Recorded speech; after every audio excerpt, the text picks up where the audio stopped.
એરંડો રેશમના ઉત્પાદન માટે નવો વિકલ્પ બની રહ્યું છે। બનાસકાંઠાની દાંતીવાડા કૃષિ યુનિવર્સિટીના વૈજ્ઞાનિકે આ અંગે સંશોધન કર્યું છે, જેમાં તેમને મહત્વની સફળતા મળી છે। રેશમના કીડાને જો એરંડાના પાન ખવડાવવામાં આવે તો એ કીડો સરસ રેશમનું ઉત્પાદન કરે છે। તો એરી ઈયળને આ એરંડાના પાન ખવડાવવામાં આવે અને થોડા દિવસ પછી કીડો ફૂદેડું બનીને ઉડી જાય છે અને પાછળ રેશમ મૂકી જાય છે, જે રેશમ બજારમાં સારા એવા ભાવે વેચાય છે। ત્યારે આ સમગ્ર પ્રક્રિયા કઈ રીતે થાય છે તે અંગે યુનિવર્સિટીના વૈજ્ઞાનિક LD પરમારે પ્રદેશ 24 ગુજરાતીની ટીમ સાથે ખાસ વાતચીત કરી અને વિગતવાર માહિતી આપી। પહેલા તો આ જે રેશમના જે કીડા દ્વારા થતું હોય છે, હવે રેશમનું જે ફૂદું હોય છે, આ રીતે ફૂદું હોય છે અને એ લાકડાની ડંડી ઉપર આપણે જે ઈંડા મુકવડાવવાના હોય છે, એટલે એ ફૂદું માદા છે ને એ લાકડા ઉપર આ રીતે ઈંડા મૂકતું હોય છે। ખસખસ સાઈઝના સફેદ ક્રીમી કલરના ઈંડા હોય છે અને આ ઈંડામાંથી નાની નાની ઈયળો નીકળતી હોય છે। હવે જે નાની ઈયળો છે એ ઈયળો શરૂઆતમાં આપણા કૂણા પાન ઉપર ખવડાવવાની હોય છે। આટલી નાની નાની ઈયળો નીકળતી હોય છે ને એ કૂણા પાન ઉપર નપતી હોય છે અને પછી થોડી મોટી થાય એટલે આ સાઈઝની થાય છે અને એનાથી મોટી થાય એટલે આ સાઈઝની થાય છે અને સતત આપણે એને પાન ખવડાવવાની જરૂર પડે છે। સતત આપણે પાન ખવડાવવા પડતા હોય છે અને એ પાન ખવડાવતો અંતે આટલી સાઈઝની ઈયળો અને આનાથી પણ મોટી ઈયળો થતી હોય છે અને ધીરે ધીરે એ પીળી પડતી જાય અને ખાવાનું બંધ કરી દે છે। હવે જ્યારે ખાવાનું બંધ કરી દે ત્યારે એને આપણે જે રેશમ કાંતવા માટે એક જગ્યા આપવાની હોય છે અને એના માટે આવો હું બતાવું આપનું। તો આ રીતે જે નેટ છે, પ્લાસ્ટિકની નેટ, એ પ્લાસ્ટિકની નેટની અંદર આ રીતે આપણે ઈયળ અંદર મૂકવાની હોય છે અને એ મૂકી અને પછી એને ઢાંકી દેવાનું। અંધારામાં રાતમાં એ પોતાના મોંમાંથી રેશમના દોરા કાઢી અને પોતાના શરીર ઉપર લપેટે છે।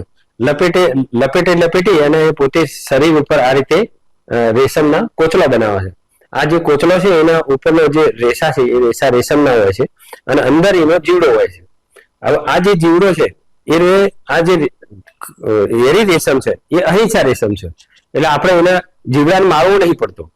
એ જે કોચલું ખરું ને એ કોચલાનો એક ભાગ છે ને એ પોચો હોય છે, એક સાઈડ પોચી હોય છે, એક સાઈડ કડક હોય। આ પોચા ભાગની અંદરથી પોતે ફૂદું થઈ અને બહાર નીકળી જાય છે અને એ બહાર નીકળ્યા પછી એ પોતે નર માદા સાથે સંલયન કરીને ફરીથી પાછા ઈંડા મૂકશે।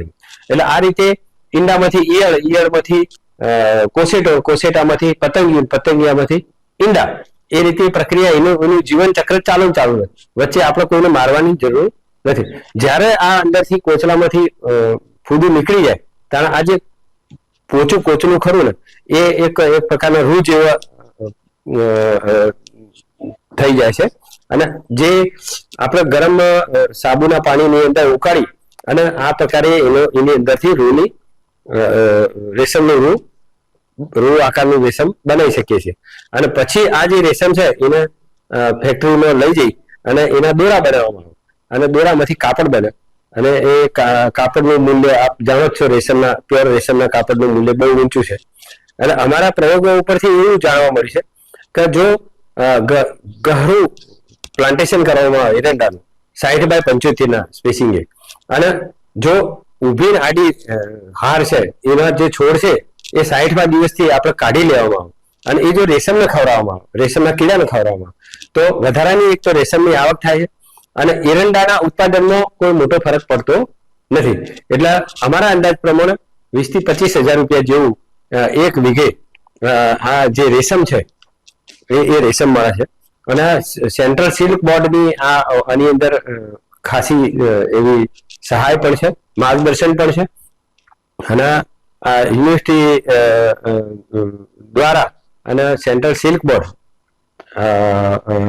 ના સહયોગથી આપણા ઉત્તર ગુજરાતના આ વર્ષની અંદર લગભગ 100 ખેડૂતોને આપણે આનું નિદર્શન પણ આપેલું છે એક એકરનું અને એની અંદર સેન્ટ્રલ સિલ્ક બોર્ડ 300 રૂપિયા કિલો લીલો કોચલો એટલે અંદર જીવડા સાથે એ ખરીદે છે અને એ અંદાજ પ્રમાણે અંદાજિત 20,000 રૂપિયાની ખેડૂતને ફાયદો થયો છે.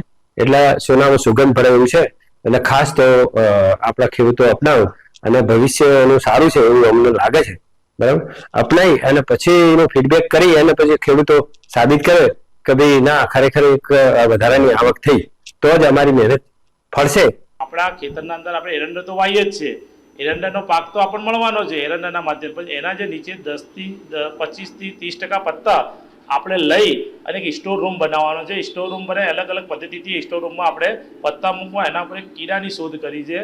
એ કીડાને પત્તા પર મૂકવાનો, એ જ્યારે કીડો પત્તાને ખાશે, ખાઈ અને એનામાં જે લાળ બાર ગાળશે એના માધ્યમથી, લાળના માધ્યમથી એક રેશમ પટ્ટીનું રૂ બને છે.